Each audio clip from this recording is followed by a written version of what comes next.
You're listening to Mixing Mindsets. I'm Andrew Blank. And I'm Eric Navrosky, and we hope you find some value out of these conversations about lifestyle, music, and more. What's going on, guys? Welcome back to another episode of Mixing Mindsets. Today we have Chris Bohinski, and we're talking about serendipity. Chris, how are you? Well, you know what? I'm glad I know what we're talking about now. Yeah, exactly. No, truly, it is an honor to be with both of you here. It's a great platform you all have, and I'm excited to be a part of it. Thank you so much for being on. So what I wanted you to start is to get to know you, because we just kind of grazed the beginnings of what... The surface of Chris. Yeah, the surface of Chris, but we need to know more. So I want to start by asking... Well, for the listeners that don't know, Chris is a man of many talents, at least to my understanding. He works for WBRE, so you are very much a public persona. Let's start there. So where did that interest initially come from to jump into that world?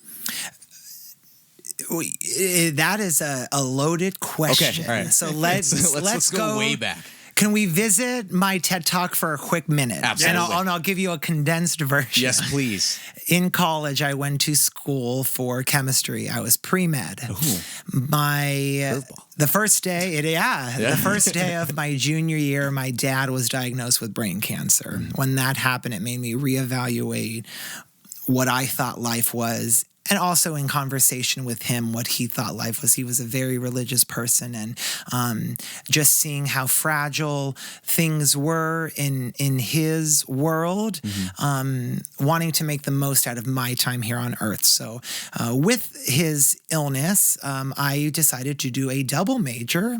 So I kept the chemistry pre-med, but then I also did a major in music and theater. Yeah. Right before I graduated college, he ended up passing away. Very serendipitous right now, because today is actually the day that we're filming this is his birthday, his heavenly birthday. Yeah. He would have been 69.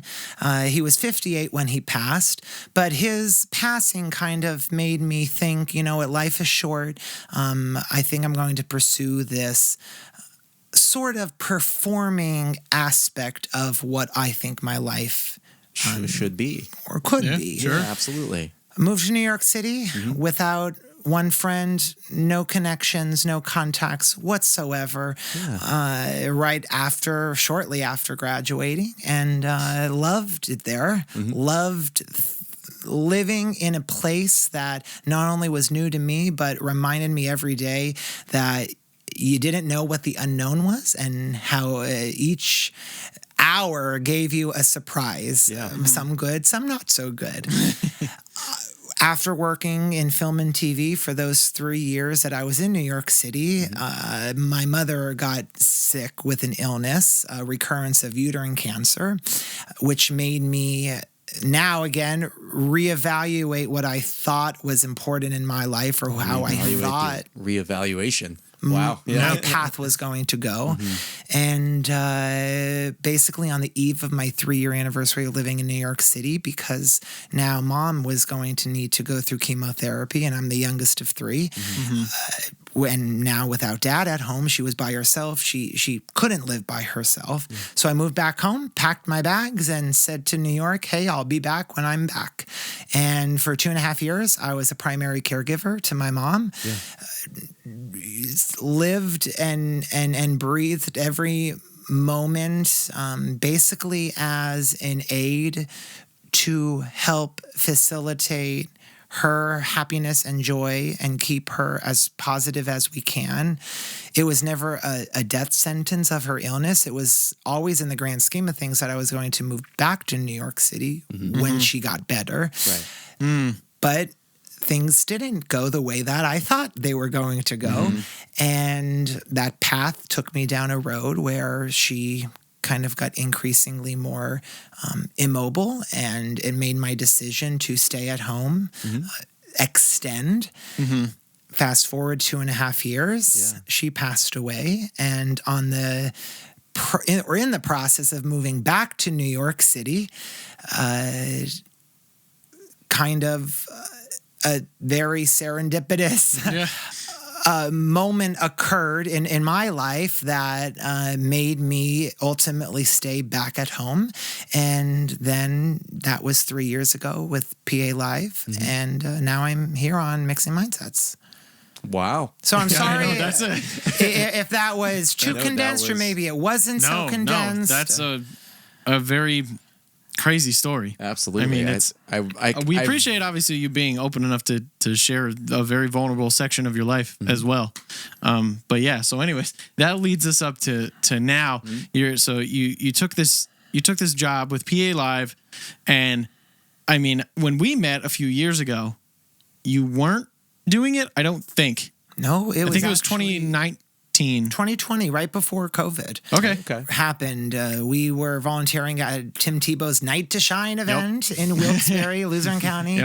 And actually, right before or right after that, in the same kind of week, which you probably don't even know, I entered a contest to be a possible finalist in a competition in Punxsutawney called Gobbler's Knob Got Talent. I love it. I was in the process of trying to create some sort of road trip with my best friend Olga, and we decided on Punxsutawney Groundhog Day 2020. I somehow ended up becoming a finalist in this talent competition. Yes. I then ended up winning this talent competition, which the prize was to, I know everyone watching at home right now, you see this one, a groundhog competition. And if they're not watching, right, you have to remind people that they can also watch if they don't just listen. Shout out to Eric Stack, because I know you watch. And the prize was to sing on stage at Gobbler's Knob right before Punxsutawney Phil came out on stage. Oh, wow. Which I did. Yeah. There was about 50,000 people in the crowd that year. Oh, my gosh. It was also on Super Bowl Sunday. So it was a palindrome, 02/02/2020. So it was like the biggest day, really, of Punxsutawney's life. Right. And I was there. On the way home, I got contacted from 2822 Eyewitness News to come and share my story on a show called PA Live the following day. Yes. I agreed. And while I was there, I thought, okay, this was fun. I got to come on now live TV and talk about this experience with the road in. And a week later, I get an email from who I did not know was the news director of the television station, asking me if I would come back on the show the following week to guest co-host for the entire hour. I, of course. Wow, after one go. Well, that's what I'm thinking. I'm asking my brother and sister, like, wow. What just happened? Is this how dreams come true? Like, they saw the potential. But again, it was just almost like, well, of course, I'll fill my time because I'm on my way back to New York. And Absolutely. I don't have anything to do next Tuesday other than help clean out mom and dad's house. Right. And while I was there, the following week, I came in, I did that co-hosting, and on my literal way out of the studio, the news director called me in his office and asked me if I would come in, and of course I did. And I was like, oh, a fan. Little did I know, he thought I had applied for this job that I didn't even know was a job opening.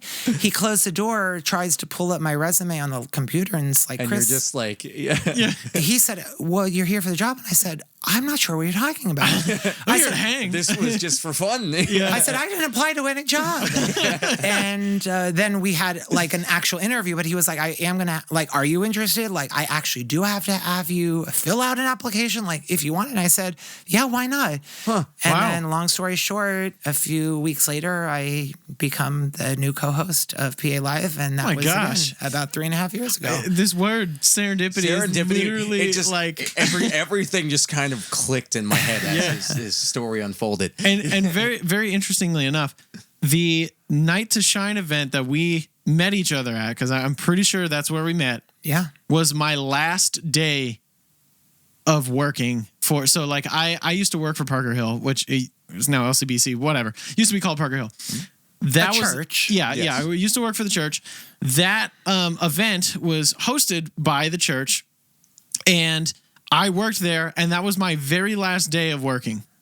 Wow. Before, like, I put in my... There was just like magic in the air in that room that night.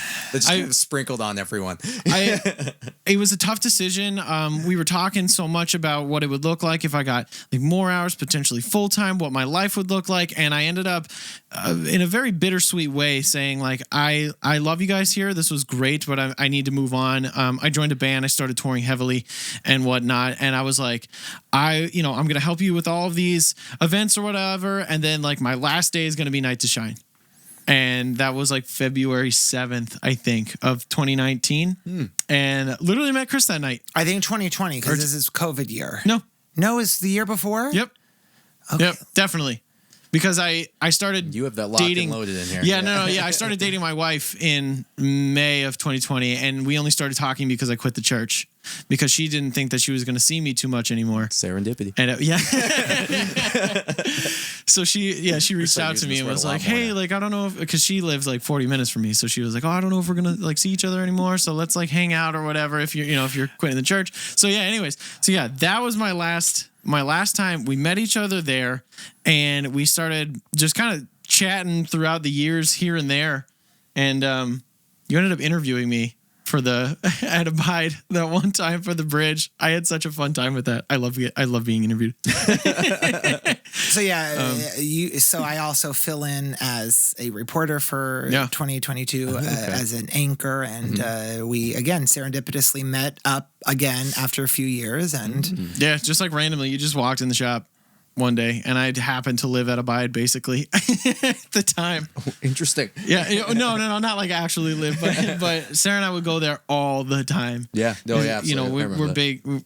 She's a big coffee snob. She kind of got me into higher end coffee. I was more of a fast food kind of coffee guy until she came along. But yeah, so it's like so wild to think that like rapid fire coffee orders go. I'm a black coffee drinker, believe it or not. I don't know why I wouldn't believe that. Okay, that's fair. You just told me. He is a big liar, so like he only drinks tea. I'm a cold brew French vanilla kind of guy with cream, a lot of cream. You can ask Jordan. Good to know. Oh, but yeah, so like that's just so wild to think like it just happened to be my last day, happened to be you working there and whatnot. But anyways, I want to go to another part of your story because at one point in your life you were kind of a viral sort of sensation that Andrew does not know about. Yeah, so I need everything explained to me because I just need to know first of all. Listen, I feel like I know where this is going, and I do just want to preface this with I'm 32 years old. Yep. Okay. And I totally recognize that to an outsider, my life has taken many twists and turns You've already explained a lot here. Along my path, and I have lived many lives. I kind of love that, so I need to know. And it's all because I always say yes, and I am always just trying to find my own personal joy and happiness. And you're willing to accept adventure. Absolutely. I love that about Into the unknown. Exactly. Right? Yeah. Sorry, I didn't warm up. No, sorry. Can you add an effect? Yeah. We'll just tune that part. A lot of reverb. Virality. Yeah. Well, you talk to me. Talk to you. Yeah. What are we talking about? I don't know anything about this. First, is there multiple viralities? Is that a word? I said it. Right. What you want? I'm talking about the glass. Yeah. The glass. Yes. The glass. Yes. The glass. Yeah. But maybe there's things I don't know about. Who knows? Honestly, sometimes I have to get reminded. and truthfully, I say that with funness and jest, but having lost both of my parents, there are, even in talking now as an adult with my brother and sister, there are many times in my life where it is difficult to think like, was this just a month ago, or was this 10 years ago, or did I not even live this? So many things are just so not the way that I thought life was supposed to go, was going to go. And I get that. On a quick side note, I was literally just talking to Sarah about that, where I was like, it feels like other things that I've done in my life aren't even me. They're just like past lives that I just happen to remember. Like high school doesn't feel like me. Right. Like even pre-baby doesn't feel like me. Pre-Sarah doesn't feel like me. Exactly. Anyways, back onto the story. So my junior year of college, again, chemistry major, trying to wrap this all, with a bow. I had to take physics. If I had to do college over again, I would do a physics major instead of chemistry. Okay. I love the math behind everything. Awesome. And as a joke, after a conversation in class the day before spring break happened, again, this is when my dad is sick. Our teacher said Julie Andrews famously could break a glass with her voice, and she did it on the set of The Sound of Music. I see where this is going. So I said, Dr. Aney, if I do this, do I get bonus points? He said, you do it, the whole class gets bonus. And again, we walked out of the class. But again, I have always been the class clown, serious that I, get and take note of my grades in terms of wanting to do my best. Exactly. And respecting everybody's time. Of course. But You're also just a playful personality. Yeah, you make it I fun. can sense that. You have to smile. Exactly. Yeah, gotta make it fun. And over spring break, my father, who used to be actually a physics teacher before he became a family physician, having this conversation with him, he said, well, Chris, why don't you do it? And my mom said, yeah, maybe. And always growing up in district chorus and things like that, the highest scores I ever got were in tonality.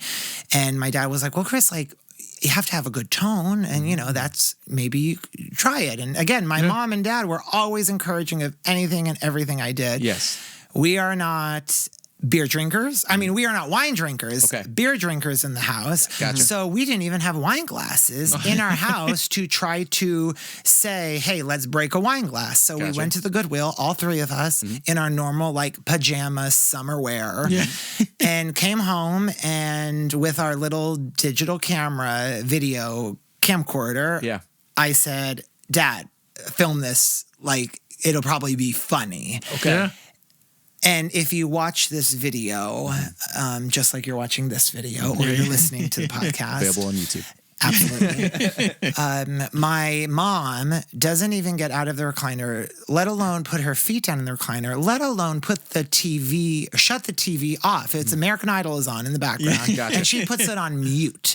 Because again, I have many antics and I always am putting on a show. So this was nothing more than anything else. Right. And in the video, Lo and behold, ended up breaking this wine glass by my singing voice. And people have really liked the reaction that I had to it, because it not only scared me, it scared my mom and dad. We had just gotten a puppy, and the puppy is howling at me, basically howling at this glass. Fast forward now, YouTube is kind of just becoming a thing. Yeah. I put it on YouTube because that was the only way I could show it in class. Okay. Yeah. And when I showed my teacher, he was like, oh, you have to do this in class now. So then I was like, okay. So then I went to the Goodwill down in Wheeling, West Virginia, where I was going to school. And I went in class, and he said, I'll give you 5 minutes at the end of one class. And again, I broke it. And then I came back home, and then my brother and sister wanted to see it in person. So then at Christmas break, I did it again. It became your shtick. Well, then it landed me on the Today Show on NBC. Wow. I was on for a few times, and I ended up winning a contest for this talent, if you want to say it's a talent. Right. My episode of Ridiculousness comes on MTV, reruns almost every other week. So I'm always getting texts from people. Hey, Chris, your Ridiculous episode is on. Kit Kat used a clip of it in a campaign for break me off a piece of that Kit Kat part. Are you serious? What? Oh my gosh. I didn't know that. It's been on Discovery Science, National Geographic. Oh my gosh. Then when I did the Today Show contest, the prize was, now again, let's talk about that serendipity and all paths leading to the right path.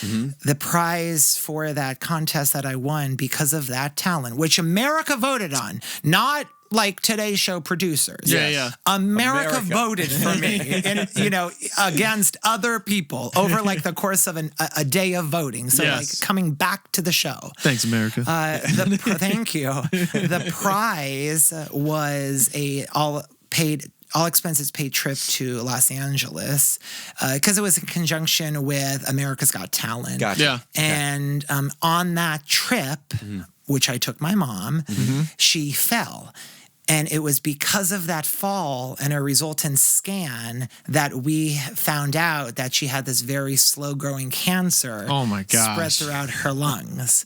So if it wasn't for that fall, which she thought she had broken some bones, but really it was just very severely bruised, we may not have known about her cancer when we did. So her life that was, extended 2.5 years with her treatments and medicine could have been very different. Yeah. Oh my if it gosh. wasn't for falling inside the Dolby Theater when we were exiting America's Got Talent. So the second floor bathroom of the place where the Oscars are were shut down because my mother was laying on the ground, because when you fall at the Dolby, it's inside a mall. And they have their people, but the mall has their own police. So they had to do this incident report. It was like a big deal, yeah. Oh, huge. And I'll never forget, maybe I'll meet them one day again in a good environment, not like I want to meet a cop. Right. But the cop's name was Potter. So as my mom's sitting on the ground, she's like, Officer Potter. Harry. Oh my gosh. So again, thank you for coming to my TED Talk. Yeah. You're probably thinking, where do we go from here? No, I know exactly where we go from here. Oh, okay. All right. Yeah, no. Honestly, that is such an unbelievable turn of event. It's so cool. So now I want to know, you're 32. You look back at all these stories and all these things that happened.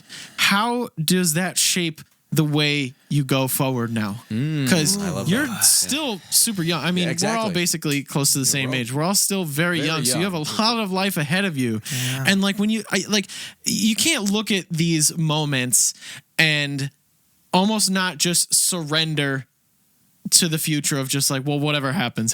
Because you look back at these situations and this need to happen for that to happen, for this to happen, for that to happen. And if nothing, if it didn't happen, then everything would have been different. Honestly, you have to look at this and say, I would feel like you would have to look at it and say, whatever the future brings, I'm just rolling with it. Absolutely. And if New York, if New York was one time I will be back in New York, and now you're not, I'd be all right, what's next? If it's New York, cool. If it's not, cool. If it's literally anything, what is next? Are you still a goal-oriented person, or are you just or has your life endeavors made you more of a go with the flow type of personality? It is tough to verbally say goals out loud, because it's almost I don't want to jinx yourself almost. And give an injustice to myself trying to paint my future, because with what I personally have, and again, it's different for everyone. What I have experienced, we could say whatever we want, but it may or may not be going that way or go that way. Yeah. And, when I lived and worked in New York City, I worked for many different production houses. I worked for a few different TV shows behind the scenes. But then while I was on set, I would then end up getting speaking roles, because I would just be hustling and go-getting and talking to the directors while I was taking their lunch orders. And then through that part of New York City again, I went there with the notion of I just wanted to perform and to be on a stage, whether that stage be an actual stage, be behind a screen, behind a camera. I didn't know what that meant. And while I was in New York City, I created a Smile mission. It was called Smile Story. And because of the communities that I was in for the jobs I had, it gave me a lot of access to celebrities and well-known personalities. So I started this, what became a video web series on YouTube, where I interviewed celebrities at red carpet events and galas and opening nights of Broadway shows and movie premieres. And over the course of about 1.5 years in New York, in addition to my actual job, this Smile Story, I was not getting paid for whatsoever. I was just getting Passion paid project. in experience. So over the course of about a year and a half, I did about 900 celebrity interviews. I was almost at 1,000, but that's when our mom got sick and I moved back to the area. So it was that kind of then allowed me to so quickly transition into hosting a live television show for an hour every weekday, because I had the experience of producing and writing all of these really improvisational little skits that I was doing with these celebrities on red carpets, where if you've ever been to an event like that, you know you only have access to them for maybe 30 or 40 seconds. So you have to know what you're going to ask and know what you're going to say and know how you're going to act and be professional. Yeah. So what's the future for me? I don't know. You know, it's a loaded question, and I will say that I'm just happy to be happy in the moment and I love that. Be inviting to whatever direction the path may lead or is leading me, to be open to whatever that is, because I guess even if we don't think it's the way that it's supposed to go, maybe you're going to like something that you see on that path that you don't think is the right path, but then it ends up being, you know. I recently read a really good book about that. It's called The Obstacle is the Way. And it's looking at, and it's more geared towards negative things that happen in your life, and looking at those negative things and saying, how can I find something positive out of this? How can I take a learning lesson? How can, you know, a lot of it in the story is talking about if you do something and you did it 10,000 times with failure, you now have 10,000 times you know what not to do. You know, and you just keep trying and keep, you know, pushing beyond that. And I think we talk about enjoying the journey all the time. Always. We, you know, it is nice when you get the goal. It feels good when you've reached a goal, but the destination is good, but the destination isn't the point. Yeah, like if you're not enjoying... Oh, that's like a movie. Yeah. Am I living a Hallmark movie? But yeah, if you're not enjoying the journey on the way, you know, and really switching up your perspective and your circumstances and saying, I will enjoy the journey, or I will look at the challenges in front of me and find the good in it, where I, you know, like Chris, you've already told us some pretty big challenges that you've overcome even in this short amount of time.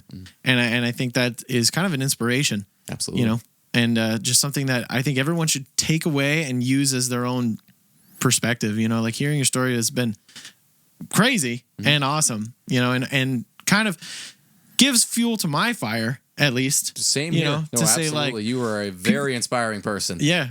People have been through a lot, you know, and people have been through, I would even argue, like a whole lot more than me.